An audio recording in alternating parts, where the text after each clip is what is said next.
Good evening! Magandang gabi sa inyo. Ngayong gabi, let's continue learning Tagalog adjectives at let's learn another 10 adjectives. And for our first Tagalog adjective ngayong gabi ay malandi. Malandi. Malandi. Malandi, flirt. At ang slang dyan, Tagalog slang word for that is kiri. Kiri. Kiri. Kiri. Kiri. Malandi. Malandi. Malandi si Kara, kaya ayaw ko siyang maging kaibigan. Kara is a flirt, that's why I don't wanna be friends with her, or that's why I don't want her as a friend. Malandi si Kara, kaya ayaw ko siyang maging kaibigan. You're a flirt. Malandi ka o kiri ka. Pangalawa, second, mahigpit o estrikto. Mahigpit.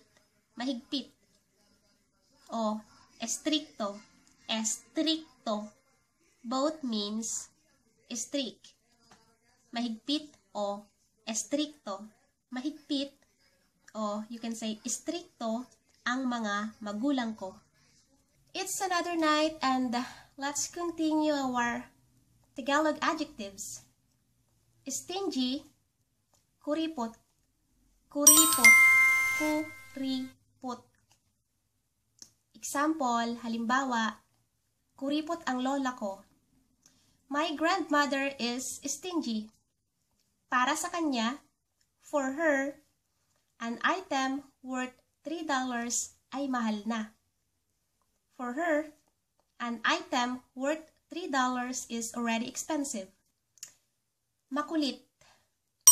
Makulit. Makulit. Makulit is a person who keeps bugging you.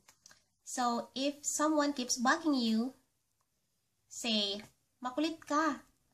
Makulit ka. At we have picky.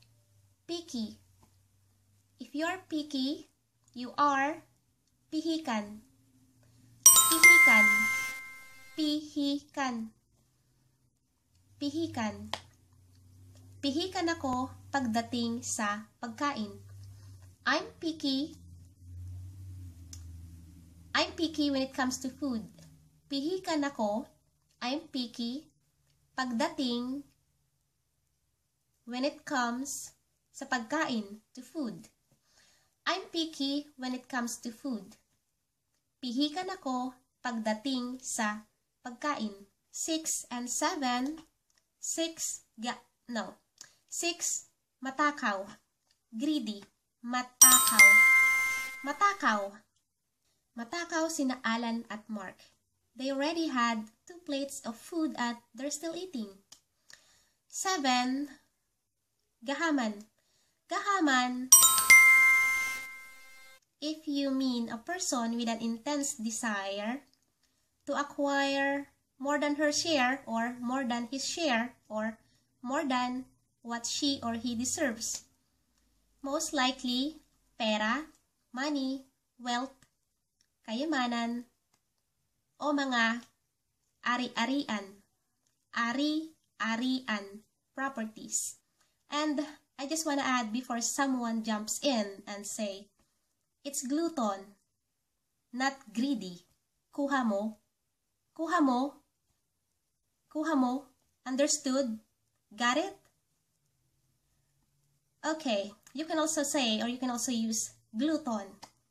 Ano pa? What else? Gobbler. Depende sa'yo. Pero sa Pilipinas, but in the Philippines, it is greedy that is often used. Matakaw, gahaman. Grumpy. Grumpy. Bugnutin. Bugnutin. Bugnutin. Bugnutin. Or you can also say masungit. Masungit. Masungit. It's more casual to say masungit. masungit. If someone is grumpy, you can ask him or her, bakit masungit ka? Why are you grumpy? Bakit masungit ka? Also, bakit ang sungit mo? Bakit ang sungit mo? Or, napakabugnutin mo. Bakit napakabugnutin mo? Last one, 10. Kasalungat ng matalino. Kung ang matalino ay intelligent, ang kasalungat nito ay, our last one, bobo. Bobo o boba. Bobo or boba is a person who is dull-witted or unintelligent. Bobo para sa lalaki at boba para sa babae. Bobo, boba. Bobo ako pagdating sa math. Bobo ako pagdating sa math. I'm unintelligent or I'm dull-witted when it comes to math. Bobo ako pagdating sa English. Boba ako pagdating sa English. I'm dull-witted or I'm unintelligent when it comes to English. Sa wakas, tapos na ang ating 10 Tagalog adjectives. Yan lang para ngayong gabi. That's all for tonight. Good night!